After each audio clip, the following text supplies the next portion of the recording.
merci. Du coup, c'est le petit moment séquence émotion. Oui, c'est mon anniversaire et je crois que je ne pouvais pas rêver plus beau cadeau que ce Carmel, si vivant, un lieu de partage. Et rien n'est inné. Et je crois qu'on offre aux visiteurs, aux jeunes visiteurs aussi, la possibilité de vivre des émotions, des découvertes, des expériences. Et justement, tout ça, ça s'inscrit aussi dans une histoire et aussi dans la mienne. Et mes parents sont présents ce soir, donc je voulais leur dire merci, parce qu'on n'était pas du monde de l'art contemporain. Et les remercier de m'avoir permis d'y mettre un pied, de soutenir mon envie, ma curiosité. Et c'est dans cette optique que j'entends mener mon travail ici, dans le partage. Et ça, c'est vraiment un cadeau et donc je suis très, très fier de le partager avec vous ce soir. Alors, il y a quand même des choses à dire sur l'exposition. Et il paraît que la France est plus à droite que jamais. Ah bon? Admettons que ce soit vrai.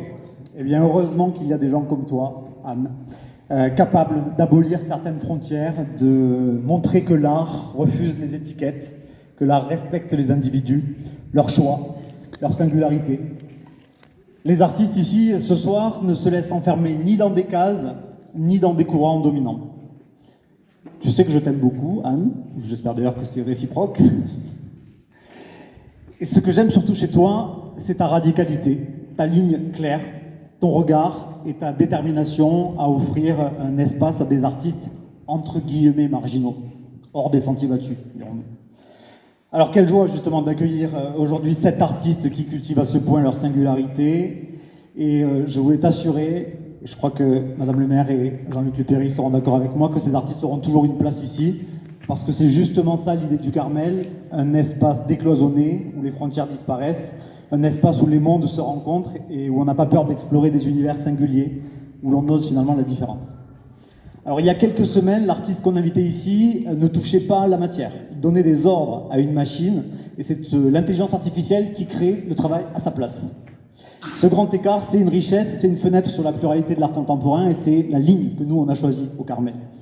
Et cette exposition justement, c'est une invitation à entrer dans ces espaces où même si l'on s'y sent parfois étranger, au premier abord, on finit toujours par s'y sentir un peu chez soi.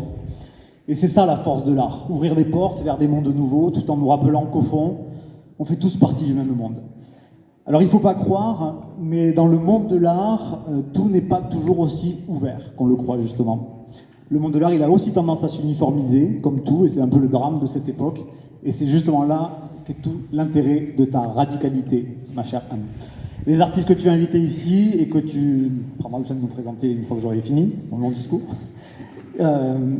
ils apportent une diversité essentielle et c'est cette diversité qui justifie pleinement l'existence d'un lieu comme celui-là et dans tout ce qu'il représente.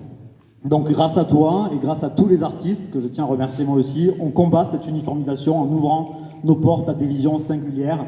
Et avec cette nouvelle exposition, on va plus loin encore, les frontières entre les mondes, anciens, contemporains, mythologiques s'effacent. Et il nous rappelle que l'art ne connaît aucune limite quand il est libéré de ses contraintes.